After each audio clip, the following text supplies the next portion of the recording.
Mantra creates a vibration that stimulates the vagus nerve. And I'll talk a little bit about this before we start chanting.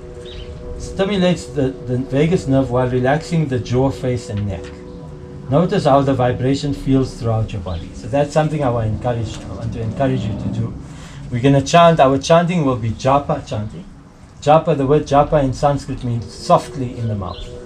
So the point of chanting Hare Krishna is to vibrate the sound within the mouth so that it stimulates the vagus nerve and then relaxes you. So that's what you call the first installment of mantra, is that it will relax you, it will settle the mind. And then the rest of the value in mantra will then unfold itself.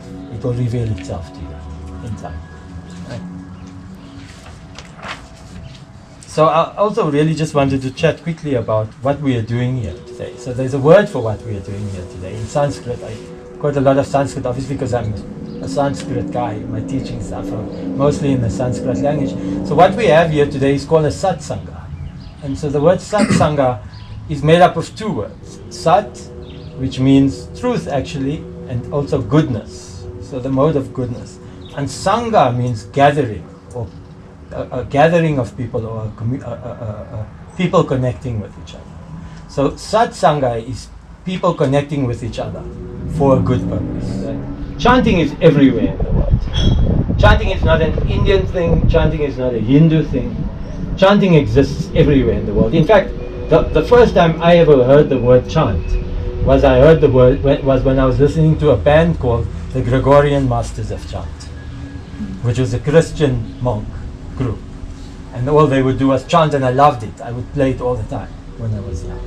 So chanting exists everywhere in the world, and in my opinion, things which exist in every culture in the world, like dancing, like singing, like chanting, they exist everywhere in the world as an expression of bliss, because these are the natural expressions of bliss for the soul. It's how the soul naturally expresses it. So most of the chants, or all of the chants we'll be doing today, will be in Sanskrit language. So I wanted to have just a quick chat about that, because you all have a flower, a rose, right?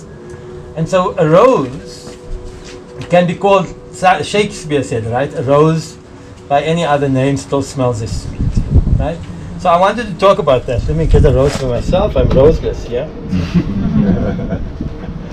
So we have this, a rose, right? And it's a flower. I'm going to use the word flower because that's what I've used on your notes. So this is a flower, and in Afrikaans, Claudia, it's called a blom, right?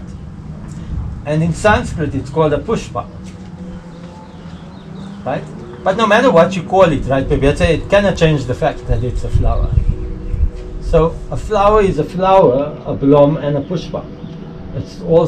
It's exactly the same thing.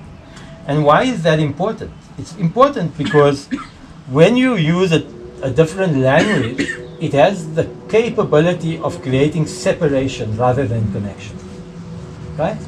Because you're thinking, oh, this is in Sanskrit, so it's for the Indians, or it's for the Hindus. Hare Krishna. And so, that is not it. And so for that reason, you'll find that every time we chant something, I will give you the meaning of the chant. And the reason for that is because if I tell you chant blom, and I tell you chant flower, and I tell you chant pushpam, you now all know that you're chanting the same thing, right? But not only that, is that to one of you a flower might mean remind you of a romantic relationship, right? For another of you, a flower might remind you of a wonderful smell. Or like for me, because my mom always has roses growing in the garden since I was a kid, flowers, this particular flower reminds me of my mom, right? So while it has a connection that is the same, it's a flower to everyone, it also has a meaning which is deeply personal and specific to you. And that's what I want all of the chanting to be for.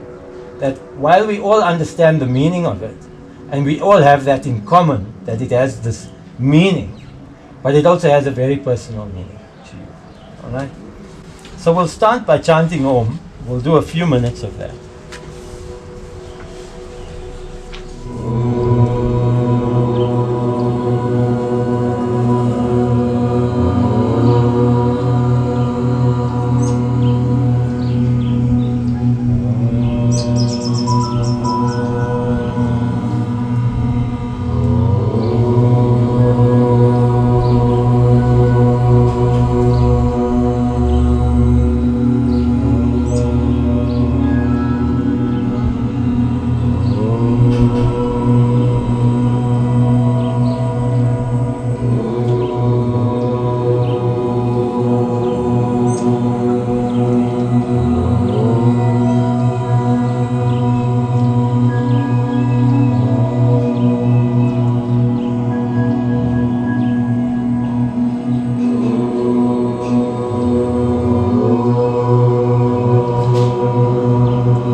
So you can slowly allow your chanting to settle and just relax down until you're just breathing normally.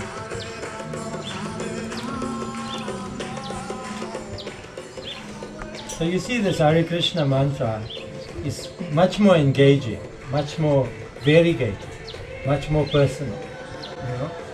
And I mean, experientially, it's also been proven there